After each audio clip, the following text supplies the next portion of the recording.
Hello, board members, and welcome to our presentation of the business strategy game. My name is Justin Bustos, and I'm one of the co-managers of D-Kicks Athletic Footwear, Industry 3, Team D. Hi, I'm Rochelle Fuentes, and I'm one of the co-managers of D-Kicks Athletic Footwear. Hello, Board of Directors. This is Matthew Abraham. I'm one of the co-managers of D-Kicks Athletic Footwear. We would like to start by presenting you our strategic vision, which we use to guide our company as we competed in the business strategy game. D-Kicks is an impactful leader in the high-quality shoe business. We are a quality-driven company that aims to set the standard of high-grade shoes for wholesalers around the world. Our business is built on heightened appeal and quality, which is displayed in all aspects of the company. Quality is what we strive for, and we will constantly provide the best products in the industry for our customers. We start with the strategic group map of year 11. Our team started with an initial strategy in North America as a broad differentiation strategy or combination. We wanted to combine high quality and low cost as the game progressed. We started with a mid-range number of models in the 250 range, and we wanted to increase this slightly as the game went on. The industry is currently shown as a cluster in the low end of price and low end of quality region and middle range of number of models in the center of that graph. As you see, teams C, D, I, A, G, H, and L are all in the middle of the graph as we determine our strategy moving forward. There's a current industry leader present on this graph, which is company F in the focused differentiation strategy. They were focusing on a very niche market, which comprised of higher end of the models, but very low model number. So they have a very targeted market, and they are not affected at the moment by anyone. Industry 3 also has a leader of Team B in the higher quality than the rest of the teams and a higher number of models during the first year. Currently, Team F or Team B do not have any impact in our target market or where we want to be towards the top right portion of the graph at the end of the game. Displayed here is the strategic group map for year 17 of the North American wholesale segment. Shown here is everyone's final competitive strategies and how they played out in the industry. We have a final competitive strategy of broad differentiation, and we currently have an 11.1% market share. Shown in the top right corner of the graph is where we ended, Team D in the green. The current industry conditions here show a couple of things. The first is a cluster in the high models and low price area. Also, Team B and Team F ended in the focused niche market high price region in the left side of the graph, almost on top of each other.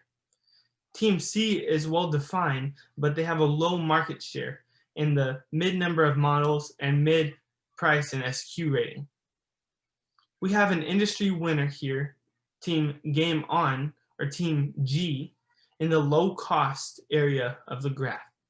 They also have a high number of models, which is shown all the way to the right of the graph behind Team H in the lime green. Team G had the highest amount of market share in our industry, ending at 13.8%. D-Kicks has improved our net revenue greatly over the past 7 years, ending at $1.43 billion in year 17 after starting at just $432 million in year 10. This represents a compound annual growth rate of 18.6%. As Justin mentioned previously, D-Kicks employed a broad differentiation strategy, which successfully resulted in increasing our net revenue for 6 out of the 7 years in the timeframe. We saw the largest growth in year 15 as a result of adding on to production capacity in earlier years.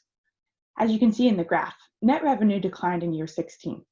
This was due to D-Kicks charging a premium price over our competition.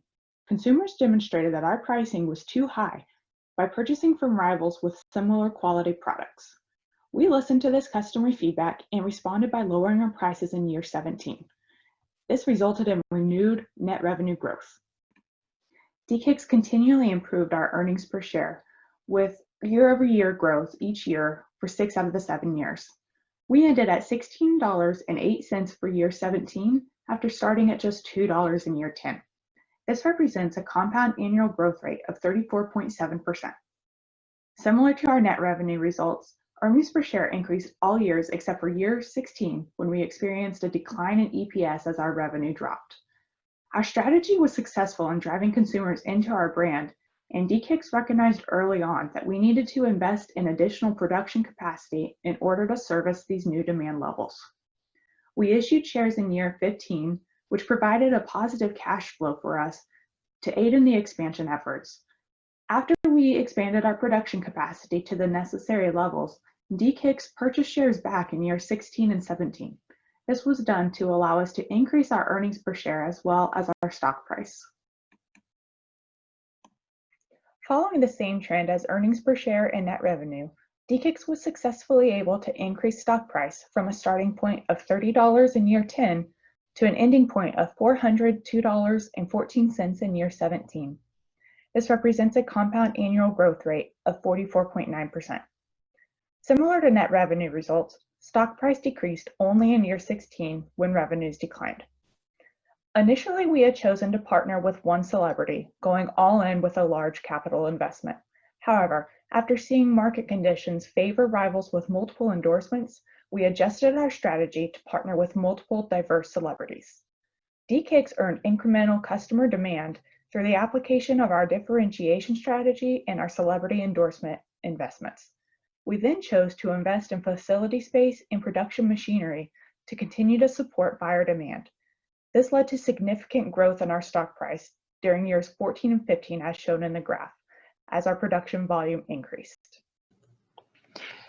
So in the competitor analysis, we're going to focus more on the North American region, and that should give you enough insight on who were our major competitors.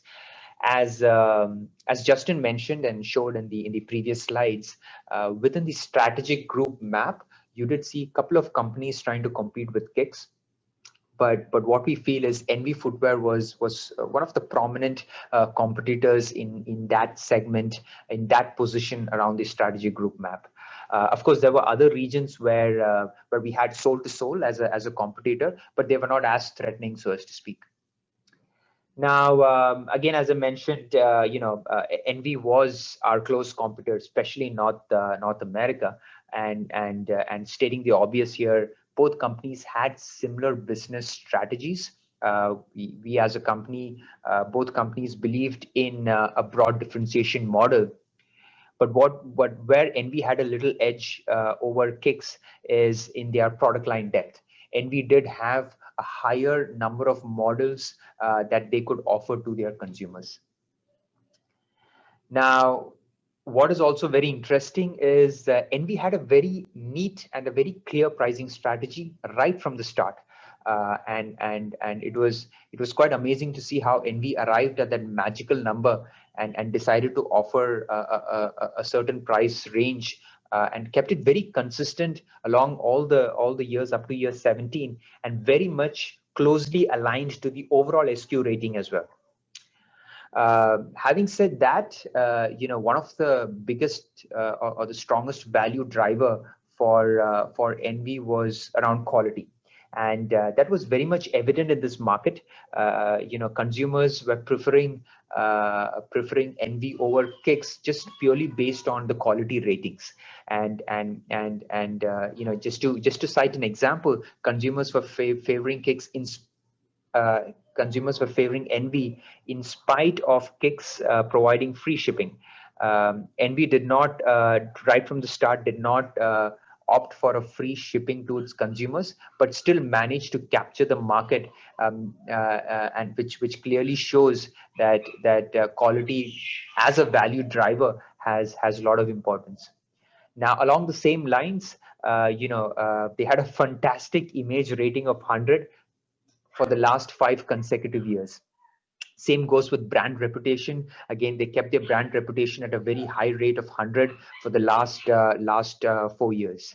Now, what we also believe is Envy did have a first mover advantage, right? Because they were able to execute their strategies successfully right from year 11, and that gave them that early move, the first mover advantage, eventually helping them to gain that higher market share right from the start when compared to Kicks. Now, the company Envy, did go big on investing on search engines, especially especially around the internet segment, and they did invest, like Kicks, a lot more on advertising. Now, one thing to note here is Envy. Envy right from the beginning did invest in ensuring that they can commit to a 1-week delivery, especially the wholesale market. That was a very bold move. Not many companies opted for that option until they reached somewhere in year 14, 15, 16, as it involved a lot of investment upfront. But I'm sure this strategy did give Envy again an early mover advantage when compared to the other competitors. To summarize, Envy, with all these points that I had mentioned, Envy managed to get a little bit higher market share than Kicks, both in the internet and the wholesale segment. In the private segment, they've been a little bit on the lower side. Looks like they were not focusing more around that segment. But overall, from a competitive advantage, Envy was focusing on price and the number of models and the various unique styling features that they offer to the customers. All right, just moving to the next slide, and just to summarize and give you a little bit insight on the other regions of Europe and Africa, Asia and Latin America. Envy Footwear was still one of the prominent competitors, along with Soul to Soul, which started picking up a little bit momentum, especially in Europe and Africa, and also a bit in Asia and Latin America. But from a business strategy perspective, again, they were following a broad differentiation strategy, a differentiation model, like how they exercised in the NAM region. Some noticeable change in strategies around not providing free shipping. Interestingly, in Europe and Africa, Envy decided to spend much lower in search engine advertising. So that was an interesting, a noticeable change in strategy there. They continued to thrive on having the right mix of price and the number of models and product line depth that they offered as a competitive advantage. Again, very clear pricing strategies across all these regions, very similar to North America. Their value driver again being quality. They continued believing in committing to aggressive timelines, majorly to capture and increase the overall retailer support and retailer outlets. Soul to Soul, as I mentioned, gradually started overlapping over the market share, and they did become a noticeable competitor, but again, not threatening enough to force Kicks to change their overall business strategy. Again, weak in the private label segment, which is again a similar trait in North America. Asia and Latin America, very similar to what I discussed in Europe and Africa. The strategies have been fairly consistent across all these regions. They have been really focusing on quality, getting up their image rating high, the SQ ratings high, and then offering more number of models and unique styling features compared to Kicks.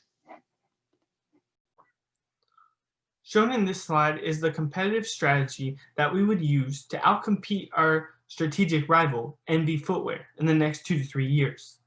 This slide shows the detailed actions that we would take to outcompete this rival. if we had more time on the simulation. We would first have consistent pricing strategy within the next 2 to 3 years, and we would not fluctuate the prices unless there was an immediate need to respond to the competitors in our industry. We would also gradually increase the number of models in the next 2 years with the goal of hitting 500 models by the end of the game. We would increase the market share and revenue by increasing the models because during the game it has shown that this is a positive correlation. We would also invest in higher SQ rating and have more styling features on our shoes. We have done this during the game and it was part of our strategy, so we would just continue this throughout the rest of the game to hopefully outcompete Team E. We would also invest in advertising and celebrity endorsements as the game went on. We stopped doing this in year 16 previously because of the lack of time left in the rest of the game, which would not make sense to invest in celebrities without any more years. We would also invest in the CSR strategies to report a healthier triple line. We would enhance the shareholder value here and the stock price by doing this in the next 2 to 3 years. There would also be multiple cost reduction tactics that we could use in the next 2 to 3 years to outcompete the team in our industry, Team E, by subsequently planning to remove the free shipping costs for the internet segment specifically. And this would be a short-term plan for 2 years. Also, we would reduce the spending on retailer support because we saw throughout the game that this did not impact the demand and revenue significantly enough for it to be a great thing for our company to do. DCix learned many lessons over the past 7 years, stemming from both successes and failures as we applied and adjusted our strategy. The first lesson was around demand forecasts. We learned that these are vital for companies because they identify opportunities to invest in incremental capacity prior to demand being generated. When companies wait until the demand is already there, they miss out on valuable opportunities to produce and sell product as they're waiting for their capacity to come online. The second lesson was around advertising and celebrity endorsements, which we learned can significantly impact customer demand. Early on, we invested heavily in one celebrity, but we learned that spreading that investment among multiple celebrities was a more efficient use of capital as we drove demand higher with multiple celebrities than with the one. The third lesson was related to increasing capacity early on. We learned that selling the excess shoes to private label enabled the company to cover fixed costs and increase profits prior to generating demand for the brand. We saw this as an opportunity early on, but did not fully anticipate how much of a positive effect the move would have on our bottom line. Finally, we learned that the number of retailers that your company services has a positive correlation on multiple metrics, including earnings per share and return on equity. It is necessary for companies to invest in quicker delivery times and retailer support in order to increase the number of retailers who are willing to carry their product. These are a few of the opportunities we've had to learn over the past 7 years. Thank you for your time.